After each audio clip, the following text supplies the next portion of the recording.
Bien, regresamos entonces con Federico Arnías, presidente de la Mesa de Concertación para la Lucha contra la Pobreza, con quien vamos a hablar sobre los últimos datos y las últimas cifras del INEI. Señor Arnías, muy buenas noches, gracias por estar con nosotros. Muchas gracias por la invitación. Bien, cuéntenos ante todo, ¿cuál es el objetivo, cuál es el rol que cumple la Mesa de Lucha contra la Pobreza? La función de la mesa es lograr acuerdos entre el sector público y la sociedad en sus diversos estamentos, empresarios, cooperación, trabajadores, para encontrar aquellas políticas que pueden contribuir mejor y de manera más sostenible en el tiempo a la lucha contra la pobreza. Y en ese sentido, cuéntenos un poco cuál es su opinión respecto a los últimos datos del INEI, respecto a esta caída de 2 puntos de la pobreza y...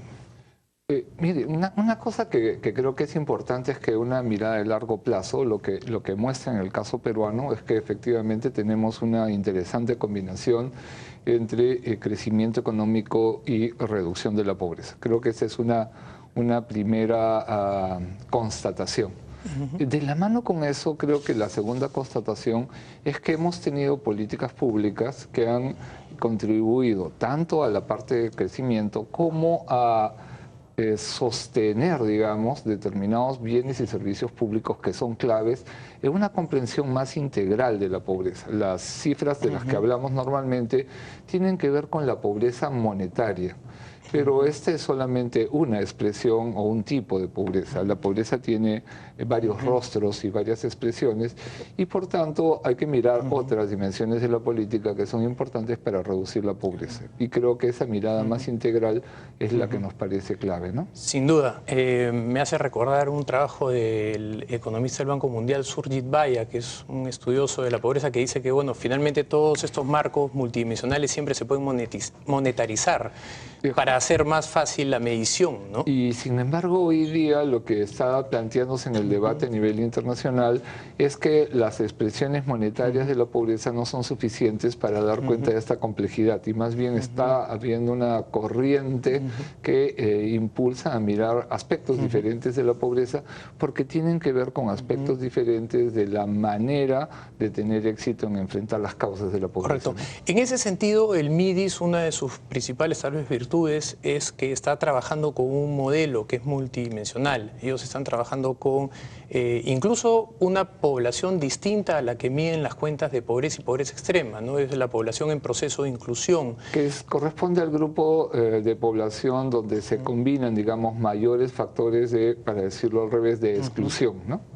Dentro de la mesa de lucha contra la pobreza, ustedes me imagino que hacen seguimiento a la experiencia de otros países y en ese sentido, ¿cómo comparamos, cuando comparamos a Perú con otras experiencias, cuál es el ritmo de reducción de pobreza? ¿Qué tan importante es el ritmo al que viene cayendo? A ver, si hablamos de pobreza monetaria, creo que el ritmo es realmente muy importante. Y un tema, sin embargo, que hay que trabajar es esta relación entre crecimiento y reducción de la pobreza. Hemos tenido periodos en los cuales la elasticidad de estas relaciones es un poco complicado a veces de explicar en televisión. Ha sido mejor que otros periodos, ¿no? Entonces, creo que lo que tenemos que buscar como país es sostener una tasa alta de crecimiento. La meta que se concertó para este quinquenio es 6.5. En el contexto internacional actual parece bastante exigente, pero en fin.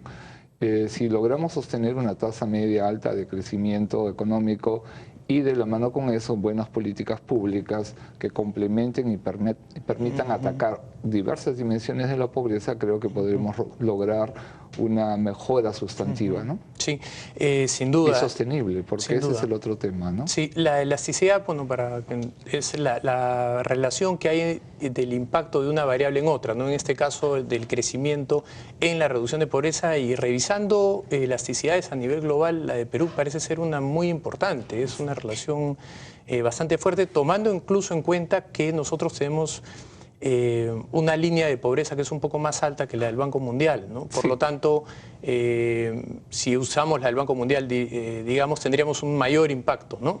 Sí, la verdad es que tendríamos una población en situación de pobreza muy pequeña, digamos, en términos estadísticos. Ahora, un tema curioso, y es que del que no se habla mucho, es cómo la gente se siente. Y mirando los datos de la Encuesta Nacional de Hogares, solo el 11 o 12% de la población dice que no es pobre. Es interesante, ¿no? Porque hay una contradicción entre la autopercepción de la gente y los indicadores, en este caso de pobreza monetaria. La verdad es que hay una combinación de necesidades y uno puede encontrar hogares con más o menos necesidades, no solo monetarias, ¿no? No, sin duda. Lo que pasa es que la línea de pobreza es, en el fondo, pues esta línea divisoria entre lo que el Estado, el gobierno, la academia define como pobreza, pero no necesariamente es lo que determina la sensación de una persona en cuanto a sus necesidades, ¿no? Exactamente, pero además hay otras cosas que no tienen que ver con la sensación y que tienen que ver con mediciones objetivas, ¿no? No sé, si hablamos, por ejemplo, de la prevalencia de anemia en niñas, niños de 6 a 36 meses de edad, lo que tenemos hoy día en el país, digamos, la última cifra disponible es casi 44%. O sea, estamos hablando de 600.000 niñas y niños con algún grado de anemia en el país. Entonces, sí hay desafíos para la política pública en materia de anemia, de desnutrición o de desarrollo rural, que es nuestra población, que es justamente el foco de atención de MIDIS, ¿no?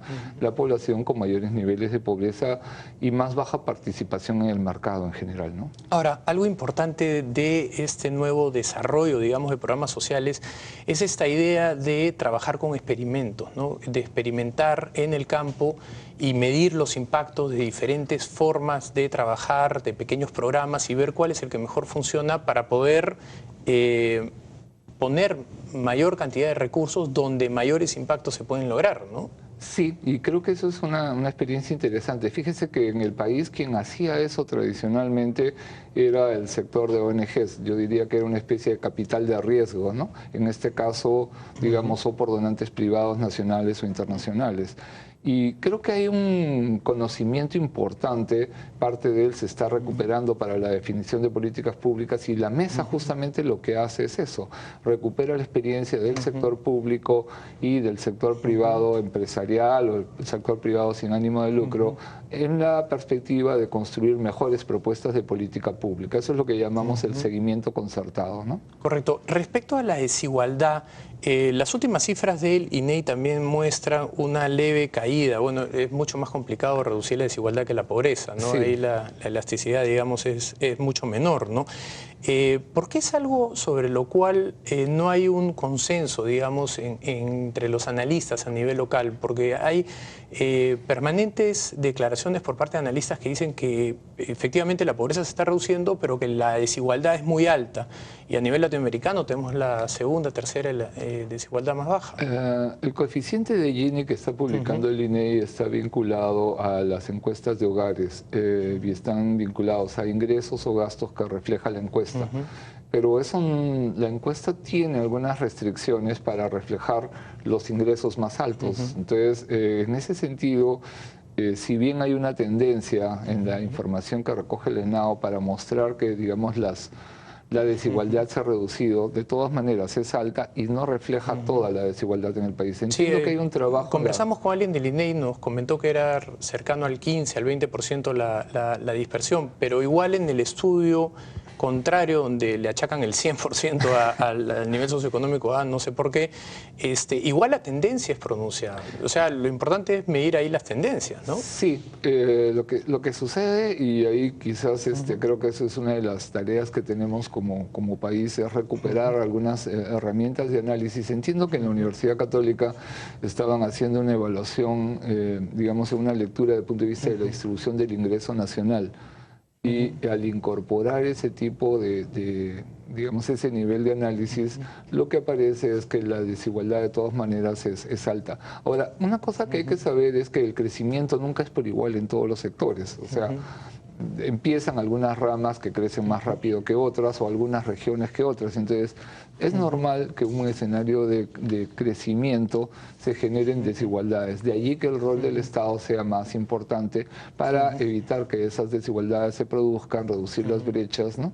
Y creo Bueno, que ese es felizmente el desafío. actual proceso está beneficiando más a los sectores rurales que urbanos, ¿no? Pero Y eso ya es una buena noticia, Esa es una ¿no? buena noticia, pero todavía la distancia es muy grande. Fíjense, los niveles de pobreza en los productores de alimentos en el país son muy altas, ¿no? Tanto la pobreza monetaria como las formas de pobreza no monetaria. Y en ese sentido, una de las cosas que desde la mesa estamos patrocinando y nos parece clave en este contexto es justamente el desarrollo de la economía rural, ¿no? Claro. Bueno, una gran explicación la brinda Richard Webb con este trabajo donde descubre pues, que es la integración a través de carreteras la que ha generado un despegue brutal en la zona rural, ¿no? Creo que el trabajo de Richard es concordante con los trabajos que la propia Carolina Trivelli y Javier Escobal tenían en los años 2004-2005 y creo que es la base de una estrategia que desde la mesa estamos patrocinando, Muy bien. ¿no?